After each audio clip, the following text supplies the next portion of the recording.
Hello friend, সবাইকে জানাই ধনতেরাসের অনেক অনেক ভালোবাসা আর শুভেচ্ছা। আগাম জানিয়ে দিলাম শুভ দীপাবলি। আজকে ধনতেরাসের দিনে কি করবে সেটাই তোমাদের সঙ্গে শেয়ার করব। দিনে দিনে যেভাবে সোনার দাম বাড়ছে, আমাদের মতো মধ্যবিত্ত পরিবারের সোনা কেনাটা একটা স্বপ্নের মতো। সোনা ছাড়াও ধনতেরাসের দিনে ঘরে কিভাবে শ্রীবৃদ্ধি করবে সেটাই তোমাদের সঙ্গে শেয়ার করব বলে নিয়ে চলে এসেছি বাজার থেকে সুন্দর একটা মাটির থালা এবং মাটির প্রদীপ। অনেক খুঁজেও একটা ডিজাইন করা থালা পেলাম না, তাই ঘরে আলতা এবং মুলতানি মাটি দিয়ে একটু ডিজাইন করে দিলাম। জানো তো, প্রত্যেক বছর ধনতেরাসে কর্তামশাই আমাকে কিছু না কিছু গিফট করে, কিন্তু এই বছর একসঙ্গে নিজের বাড়ি এবং একটা দোকান তৈরি করতে আমাদের অনেকটা খরচা হয়ে গেছে। তাই আজ ভাবলাম যে কর্তামশাই দেওয়া গয়নাগুলো পরে একটু সেজে আজকে পুজো দেওয়া যাক। কলকাতাতে ভাড়ার বাড়িতে থাকি, তাই সাহস করে কোনো রকম গয়না আনেনি, কিন্তু কর্তামশাই দেওয়া কিছু গয়না সঙ্গে রেখেছি। কোথাও যাওয়ার সাথে এইগুলোই পরি।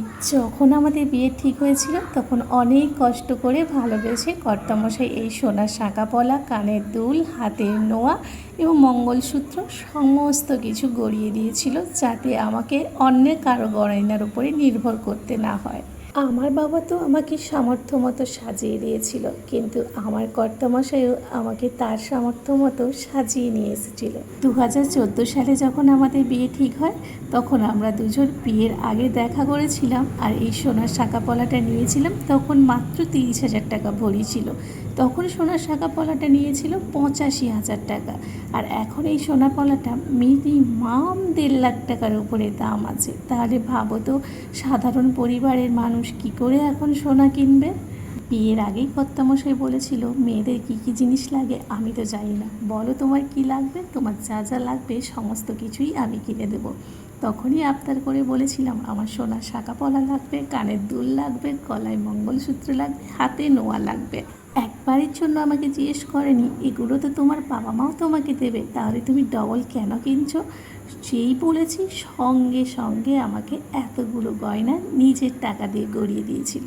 বিয়ের পরে যখন আমি নতুন বউ হয়ে শ্বশুরবাড়িতে ঢুকি, তখন কিন্তু আমার হাজব্যান্ড আমাকে একটা সোনার আংটি দিয়ে মুখ দেখেছিল। তাহলে বলো তো, এত ভাগ্য করে কজনই স্বামী পায়। বিয়ের দিন তো সবাই অবাক, জামাই এত গয়না দিয়ে মেয়েকে সাজিয়ে নিয়ে যাচ্ছে। চলো, অনেক তো হলো আমাদের গল্প। আজকে সেজে গুজেই দেখি আমার একটা পার্সেল এসছে। পার্সেলটা দেখে আমি অবাক, এটা তো আমি অর্ডারই করিনি। হ্যাঁ, একই রকম অর্ডার করেছি, কিন্তু আমি ব্ল্যাক আর রেড অর্ডার করেছিলাম। কিন্তু দেখো কি এমন একটা কালার এসছে, আর এটা আমার সাইজেও আসবে না, তাই এটাকে আমাকে ঘুরে রিটার্ন পাঠাতে হবে। আচ্ছা তোমরা বলো তো, মিশো বা ফ্লিপকার্টে যারা কাজ করে তাদের যদি অর্ডারগুলো আমরা ফেরত দিই, তাদের জানো তো ডেলিভারি চার্জ কেটে নেয়, তাহলে ওদের কতটা লস হয়। কেন যে জেনে শুনে ওরা ভুল জিনিস প্যাক করে সেটাই বুঝতে পারি না। আজকে চলো ধনতেরাসের দিন আমি কী করছি সমস্ত কিছুই তোমাদের সঙ্গে শেয়ার করি। ঘরের লক্ষ্মীশ্রী বৃদ্ধি করতে আমি তো তোমাদের দেখিয়ে দিয়েছি থালাটা কিভাবে ডিজাইন করেছি। প্রদীপের মধ্যে নিয়ে নিয়েছি তেল, দিয়ে দিচ্ছি 13টা কড়ি। 13টা কড়ি থাকবে সারা রাত এই তেলের মধ্যে, তাই প্রদীপে সুন্দর করে কড়িগুলোকে উল্টে পাল্টে করে দিয়ে দিচ্ছি। একই রকম করে কিন্তু কড়িগুলোকে ডালতে হবে।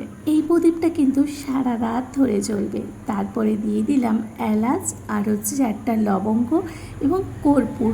তারপরে প্রদীপটাকে সুন্দর করে মোমবাতি দিয়ে ধরিয়ে দিলাম, আর সঙ্গে একটা মোমবাতিও জ্বেলে দিলাম। আজকে তো ধনতেরাস, আজকে কিন্তু আমাদের কলকাতাতেই সবার বাড়িতে ঝাড়ু কিনছে। কি গো, তোমরা সবাই ঝাড়ু কিনেছো তো? অবশ্যই জানাতে ভুলো না।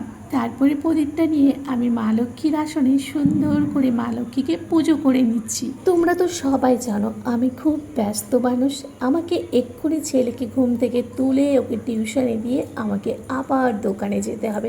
তাই তাড়াহুড়ো করে আমি সমস্ত কাজ রেডি করে রেখেছিলাম, তাই টাইম টু টাইম আমাকে সমস্ত কিছু করতে হয়। স্বামী, সংসার, বাচ্চা, আমার নিজের দোকান, আমাদের হোটেল, সমস্ত কিছুই আমরা দেখাশোনা করি এবং নিজেকে অনেক অনেকটাই কাজ করতে হয়। এদিকে পুজো সেরে ড্রেসটা চেঞ্জ করে ছেলেকে ঘুম থেকে তুলেছি। ছেলের তো ঘুম এখনোই কাটছে না, তাই ছেলেকে নিয়ে তাড়াহুড়ো করে চলে গেলাম ছেলের টিউশনে।